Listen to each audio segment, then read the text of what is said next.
Assalamualaikum warahmatullahi wabarakatuh. Kami dari kelompok 2 akan mempresentasikan tentang strategi lokasi. Next.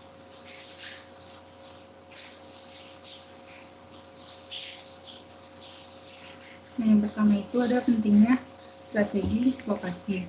Nah, masalah lokasi ini sangat mempengaruhi resiko dan keuntungan perusahaan secara keseluruhan. Misalnya biaya pengangkutan bahan mentah yang masuk atau produk jadi yang keluar dari perusahaan dapat mencapai 1/4 dari harga jual produk. Nah, selain itu, lokasi juga dapat mempengaruhi biaya pajak, upah, biaya bahan baku, dan sewa. Nah, keputusan mengenai lokasi harus diambil perusahaan sekali saja, biasanya karena permintaan yang telah melebihi kapasitas pabrik yang ada atau karena perubahan produktivitas tenaga kerja, perubahan nilai tukar, biaya-biaya, dan sikap masyarakat di tempat. Pilihan-pilihan dalam lokasi ini meliputi yang pertama itu tidak pindah, tapi memperluas fasilitas yang ada.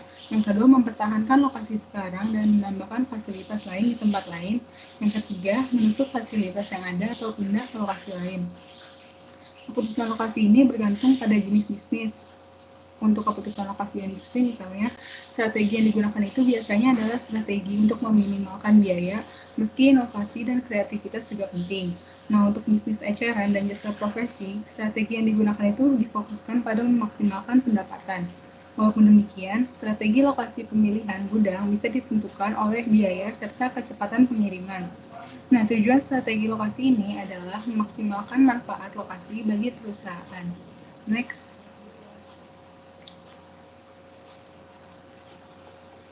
Nah, selanjutnya itu lokasi dan biaya. Karena lokasi mempengaruhi biaya dan menentukan penghasilan, lokasi ini sepenuhnya memiliki kekuatan untuk membuat atau menghancurkan strategi bisnis perusahaan. Seperti yang sudah dijelasin, kalau lokasi itu dapat mempengaruhi biaya pajak, upah, biaya bahan baku, dan sewa. Oleh karena itu, kerja keras yang dilakukan manajemen untuk menetapkan lokasi fasilitas yang optimal bisa dibilang merupakan investasi yang baik. Lokasi, next. Nah, selanjutnya itu lokasi dan inovasi. Karena lokasi mempengaruhi biaya dan menentukan penghasilan, lokasi dan inovasi. Tidak hanya berfokus pada biaya, kriteria lokasi ini juga berfokus pada inovasi. Nah, di sini ada 4 sifat yang mempengaruhi inovasi dan daya saing. Yang pertama itu adanya input berkualitas tinggi dan spesifik, seperti kemampuan ilmiah dan teknik. Yang kedua, lingkungan yang kondusif bagi investasi dan persaingan lokal yang ketat. Yang ketiga, tekanan dan wawasan yang didapat dari pasar lokal yang berpengalaman. Nah, yang keempat, adanya industri lokal yang saling terhubung dan mendukung. Next. Nah, selanjutnya ini faktor-faktor yang mempengaruhi keputusan lokasi. Langsung next saja. Nah, di sini yang pertama itu ada produktivitas tenaga kerja. Saat memutuskan sebuah lokasi, manajemen itu mungkin tergiur dengan tingkat upah yang rendah pada suatu daerah. Dengan tingkat pendidikan yang rendah atau kebiasaan kerja yang buruk, pekerja yang tidak terlatih mungkin bukan merupakan hal yang baik bagi perusahaan walaupun upahnya rendah. Demikian pula pekerja yang tidak dapat atau tidak konsisten dalam bekerja tidak memberikan kebaikan bagi organisasi walaupun upahnya rendah. Nah, yang kedua, ada risiko nilai tukar dan mata uang. Walaupun tingkat upah buruh dan produktivitasnya itu dapat membuat sebuah negara terlihat ekonomis, tingkat nilai tukar yang tidak menguntungkan dapat menghilangkan penghematan yang telah dilakukan. Perusahaan ini terkadang dapat mengambil keuntungan dari nilai tukar yang menguntungkan dengan memindahkan lokasi atau mengekspor produk ke negara asing. Walaupun demikian, nilai mata uang asing hampir di tiap negara itu terus berfluktuasi. Nah, yang ketiga, biaya. Biaya lokasi dapat dibagi-bagi menjadi 2 kategori, yaitu biaya nyata dan biaya tidak nyata. Biaya nyata adalah biaya-biaya yang dapat diidentifikasi langsung dan dihitung cepat. Biaya nyata itu meliputi biaya layanan umum, tenaga kerja, bahan baku, pajak, penyusutan, serta biaya lain yang dapat diidentifikasi oleh Departemen Akuntansi dan pihak manajemen. Nah, sedangkan biaya yang tidak nyata itu adalah biaya yang meliputi pendidikan, fasilitas transportasi umum, sikap masyarakat terhadap industri dan perusahaan, serta kualitas dan sikap calon pekerja. Biaya ini, yang tidak nyata ini juga meliputi variabel kualitas hidup seperti iklim dan kelompok olahraga yang dapat mempengaruhi proses rekrutmen kerja. Yang keempat, ada resiko politik dan nilai budaya. Resiko politik berhubungan dengan kemungkinan berfluktuasinya sikap pemerintah nasional, negara bagian, dan lokal terhadap kepemilikan swasta dan intelektual, penetapan zona polusi, serta stabilitas ketenagakerjaan. Nah, posisi pemerintah saat keputusan lokasi dibuat itu mungkin aja nggak berlangsung lama. Walaupun demikian, pihak manajemen mungkin mendapati sikap ini dapat dipengaruhi oleh pola kepemimpinan mereka sendiri. Sikap pekerja mungkin berbeda dari satu negara dengan negara lain, daerah dengan daerah lain. Di lain pihak, sikap ini dapat mempengaruhi keputusan perusahaan apakah akan memberikan penawaran pada pekerja yang ada sekarang jika perusahaan pindah ke lokasi baru.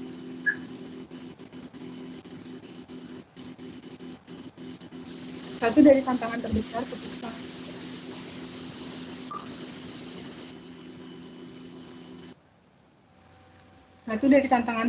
keputusan operasi global adalah berkompromi dengan budaya negara lain.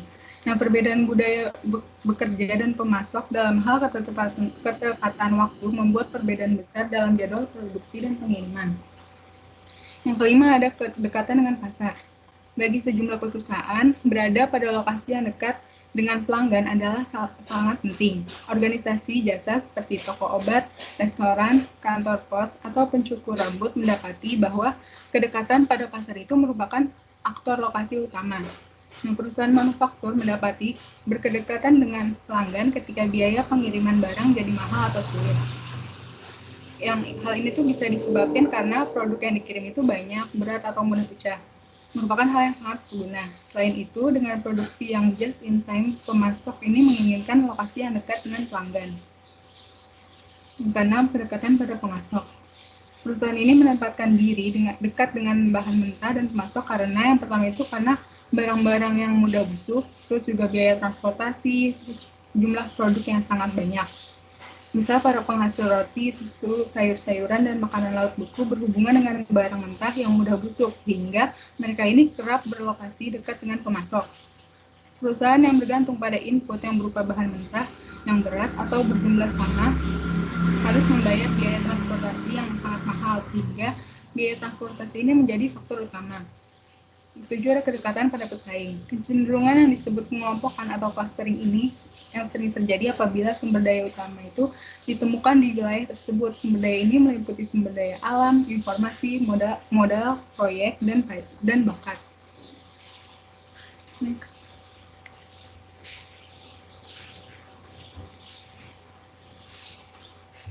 Selanjutnya ada metode evaluasi alternatif vokasi.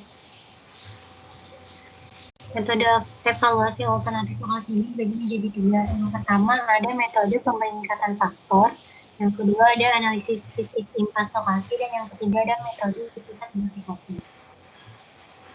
Yang pertama, metode pemeringkatan faktor.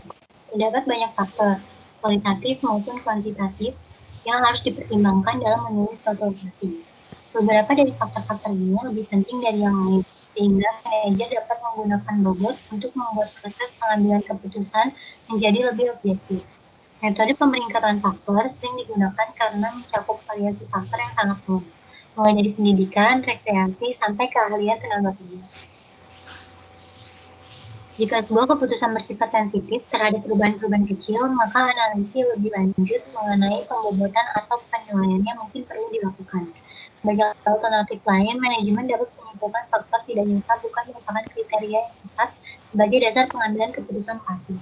Oleh karena itu, manajer menempatkan bobot utama pada aspek keputusan yang lebih kuantitatif. Yang kedua, analisis titik impas lokasi. Merupakan penggunaan analisis biaya dan volume produksi untuk analisis titik untuk membuat suatu perbandingan ekonomis terhadap alternatif lokasi. Dengan mengidentifikasi biaya variabel dan biaya tetap serta membuat grafik kedua biaya ini untuk setiap lokasi, kita dapat menentukan alternatif mana yang biayanya paling rendah.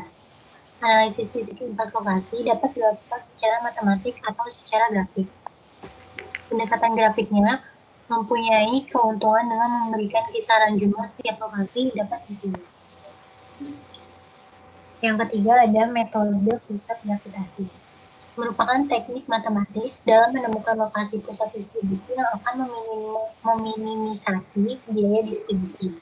Dalam menemukan lokasi yang terbaik untuk menjadi pusat distribusi, metode ini memperhitungkan lokasi pasar, volume barang yang dikirim ke pasar itu, dan biaya pengangkutan. Karena jumlah kontainer yang dikirim setiap bulan mempengaruhi biaya, jarak tidak dapat dijadikan sebagai kriteria utama. Metode pusat gravitasi mengasumsikan biaya secara langsung berimbang pada jarak dan jumlah yang dikirim. Lokasi yang ideal adalah lokasi yang meminimalkan jarak berbobot antara gudang dan toko ecerannya, di mana pembobotan jarak dilakukan sesuai dengan jumlah kontainer yang dikirim. Strategi lokasi pada industri jasa. Analisis lokasi di sektor industri terfokus pada minimalisasi biaya, sementara pada sektor jasa ditujukan untuk memaksimalkan pendapatan. 8 komponen utama volume dan pendapatan perusahaan jasa. Yang pertama, ada daya beli di wilayah yang dapat menarik pelanggan. Yang kedua, kesesuaian antara jasa dan citra perusahaan dengan demografi wilayah yang dapat menarik pelanggan. Yang ketiga, persaingan di wilayah tersebut. Yang keempat, kualitas persaingan. Yang kelima, keunikan lokasi perusahaan dan pesaing. Yang keenam, kualitas fisik, fasilitas, dan bisnis di sekitarnya. Yang ketujuh, kebijakan operasional perusahaan. Dan yang kedelapan, kualitas manajemen. Analisis yang realistis dari faktor-faktor di atas dapat memberikan gambaran yang layak mengenai pendapatan yang diharapkan.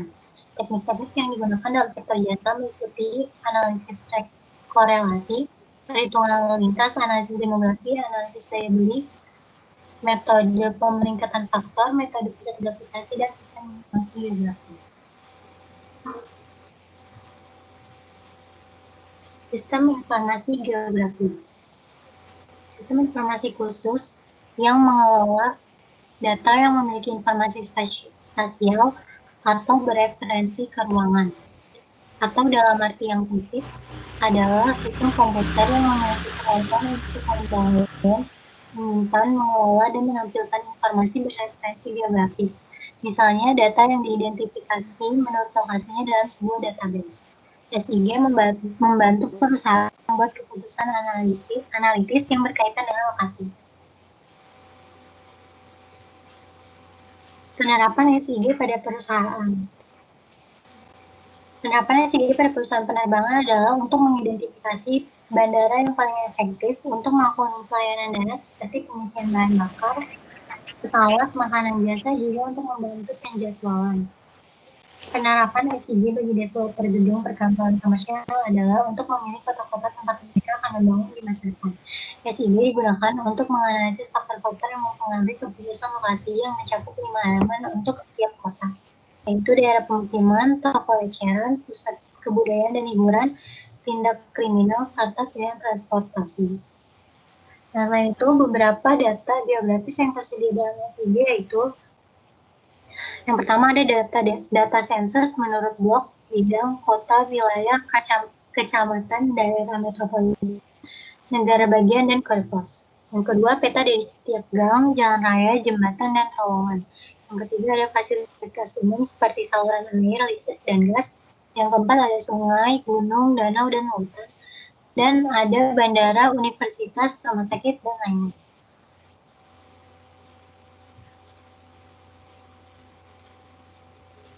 Sekian presentasi dari kelompok 3. Ada yang ingin bertanya?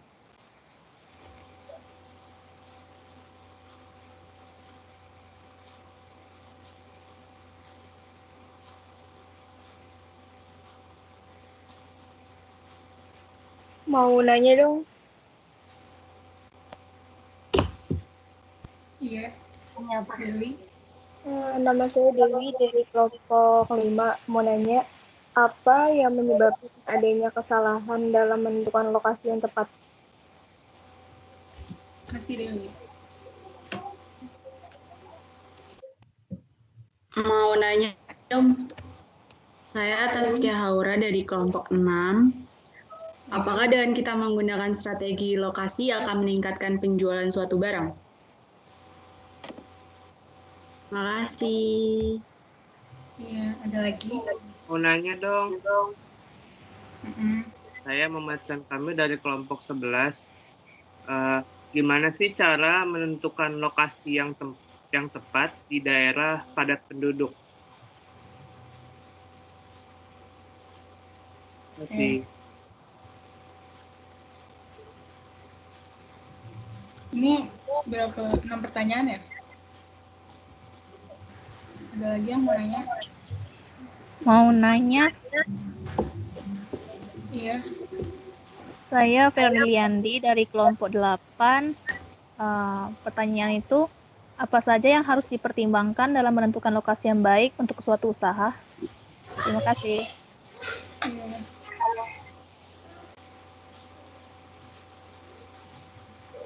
Ada lagi? Saya deh. Saya Ilham Firmansyah dari kelompok 3. Mau nanya, bagaimana dampak jika kita memilih lokasi usaha yang kurang tepat atau strategis?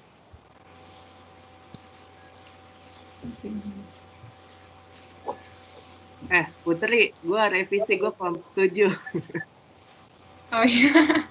Oh iya, maaf. Ada lagi yang mau nanya? Satu lagi ya? Atau jawab dulu deh? Mau jawab dulu pertanyaan dari Dewi. Itu pertanyaannya, apa yang menyebabkan adanya kesalahan dalam menentukan lokasi yang tepat. Nah, kalau kesalahan dalam lokasi yang tepat itu, yang penyebabnya itu bisa karena kurangnya analisis dan perhatian perusahaan terhadap faktor-faktor yang ada di sekitar lingkungan lokasi tersebut. Nah, misalnya rendahnya daya jual itu ternyata dikarenakan kurangnya konsumen yang ada di sekitar lokasi tersebut, atau juga bisa disebabkan kurangnya kemampuan masyarakat di sekitar lokasi untuk mengkonsumsi produk perusahaan. Karena kan tadi udah dijelasin harus ngelihat daya beli dari masyarakat sekitar. Gimana, Dewi? Oke, makasih ya Putri. Iya.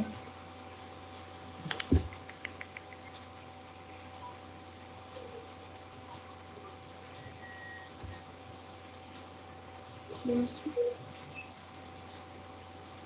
mau jawab yang Taskia. Pertanyakan, apakah dengan kita menggunakan strategi lokasi akan meningkatkan penjualan suatu barang? Nah, menurut kelompok kami itu iya, karena dengan strategi lokasi itu kan kita harus memperhatikan apakah lokasi tersebut strategis, mudah dijangkau oleh target pasar atau enggak. Terus kemudian apakah sesuai dengan minat masyarakat, lalu kita juga harus mengetahui daya beli masyarakat sekitar. Nah, kalau semuanya itu udah tepat, maka tingkat penjualannya itu akan meningkat.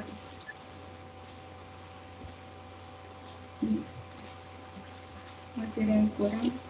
Makasih Putri udah. Iya, sama-sama. Kalau mau jawab pertanyaannya Faye, tadi apa saja yang harus dipertimbangkan dalam menentukan suatu lokasi yang baik untuk usaha? Yang pertama itu tingkat kepadatan penduduk di sekitar lokasi. Jadi usahakan memilih lokasi usaha yang memiliki kepadatan penduduk cukup tinggi. Karena makin tinggi kepadatan penduduk di suatu lokasi, maka semakin besar pula potensi pasar sebuah usaha. Yang kedua, besar pendapatan masyarakat sekitar lokasi. Karena tingkat pendapatan masyarakat juga mempengaruhi daya beli konsumen. Jika ingin membuat usaha yang harga produknya sedikit tinggi, maka sebaiknya pilih lokasi yang daya belinya cukup tinggi, kayak di kota-kota besar gitu. Nah, begitu juga dengan sebaliknya. Terus yang ketiga, amati usaha-usaha yang mendukung di sekitar lokasi. Apapun usahanya tentu harus mempertimbangkan hal ini. Usaha-usaha lain yang bisa mendukung bisa menyangkut warung makan atau toko kelontong penyedia warung makan atau yang lainnya. Jadi sewaktu-waktu ketika membutuhkan sesuatu tinggal dekat gitu aksesnya. Terus yang keempat, memperhatikan tingkat keramaian kendaraan yang lewat. Yang kelima, pilih lokasi usaha yang tingkat kompetensinya rendah. Yang ke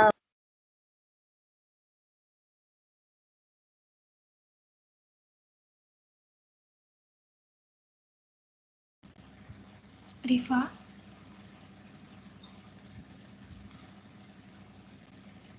saya yang ke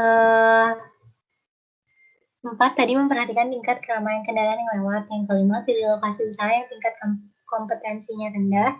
Yang keenam, perhatikan akses menuju lokasi. Jadi pilih lokasi usaha yang mudah diakses atau dijangkau oleh konsumen, misalnya yang bisa dilalui oleh transportasi umum.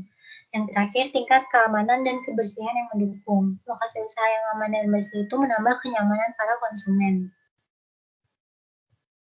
Tuh, udah terjawab belum, Peng?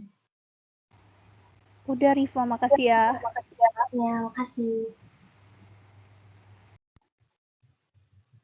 Terus pertanyaan dari Ilham, bagaimana dampak jika memilih lokasi usaha yang kurang tepat atau strategis? Yang pertama itu, kalau tempat atau usahanya itu tidak strategis, yang pertama kurangnya daya beli masyarakat. Yang kedua menurunnya pendapatan usaha. Yang ketiga rendahnya daya jual usaha. Dan yang akibat paling buruknya itu gagalnya usaha sehingga tempat usaha menjadi bangkrut dan tidak beroperasi lagi. Udah menjawab belum, Ilham? Ya udah, makasih ya Riva.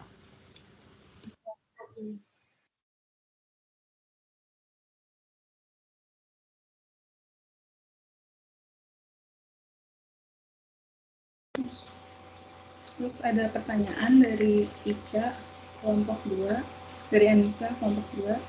Bagaimana cara menghitung produktivitas tenaga kerja dan berikan contoh perhitungannya? Nah, rumusnya itu, kalau misalnya menghitung produktivitas tenaga kerja itu bisa dihitung per satuan jam kerja atau per pekerja. Yang pertama itu rumusnya itu ada total output dibagi total pekerja. Atau bisa juga yang kedua, total output dibagi total jam kerja. Contohnya ini,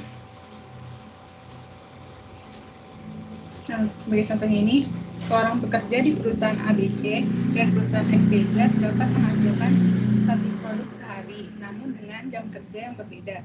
Di perusahaan ABC, jam kerja itu adalah 6 jam sehari. Nah, sedangkan di perusahaan XYZ, itu jam kerjanya 8 jam sehari.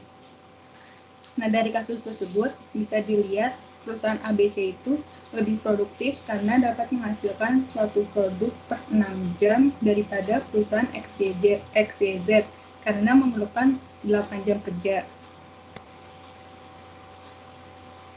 Nah, mungkin aja nih kalau kayak gini, perusahaan ABC itu menggunakan teknologi yang lebih baru dan lebih handal daripada perusahaan XYZ, sehingga memerlukan lebih sedikit jam kerja.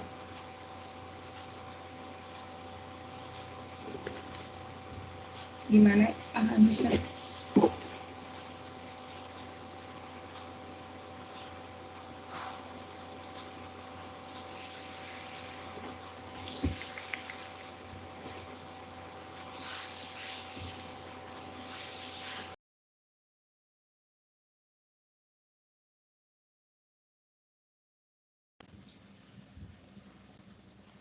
Put,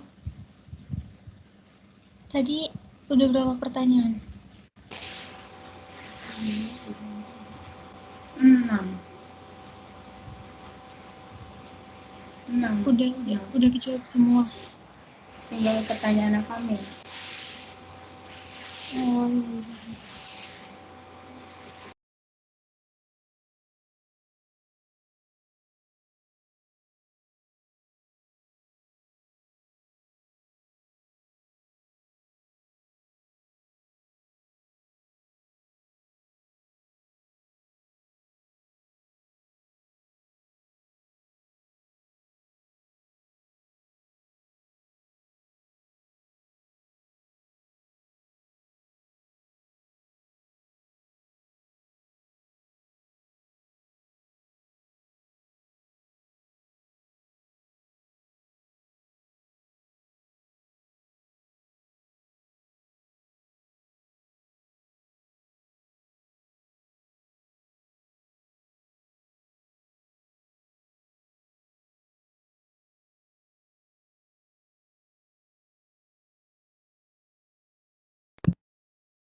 mau jawab pertanyaan Kamil. Gimana cara menentukan lokasi di daerah padat penduduk? Yang pertama itu yang harus dilakukan itu cari tahu dulu kebutuhan atau minat masyarakat sekitarnya. Yang mereka butuhin itu apa, yang lagi dicari itu apa. Terus juga cari lokasi yang aksesnya itu mudah, kayak sering dilewatin orang. Terus juga ada lokasi parkirnya.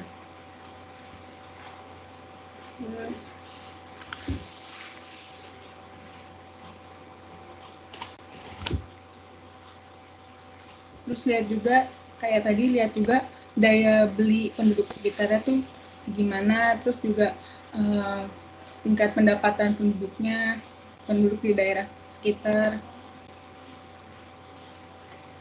Pokoknya cari lokasi yang strategis, yang dilewatin banyak orang, dan biasanya tuh harus ada parkirnya gitu biar lebih menarik, biar lebih mudah gitu aksesnya. Ya sama, melihat juga tingkat pendapatannya. Jadi misalkan di tempat ramai itu, nah itu tuh di sekitar situ apakah itu di kota-kota besar atau enggak. Kalau misalkan enggak, kalau bisa jangan menjual barang yang harganya itu mahal-mahal kayak gitu. Kalau misalkan di kota-kota besar, mungkin potensi kalau kita mau jual barang-barang yang mahal itu lebih besar gitu, banyak peminatnya kalau di kota-kota besar. Itu.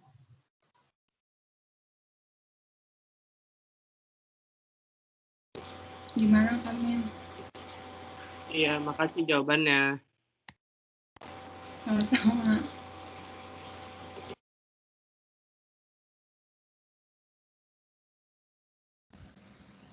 Udah kejawab semua ya? Udah. Bentar ya, sebentar.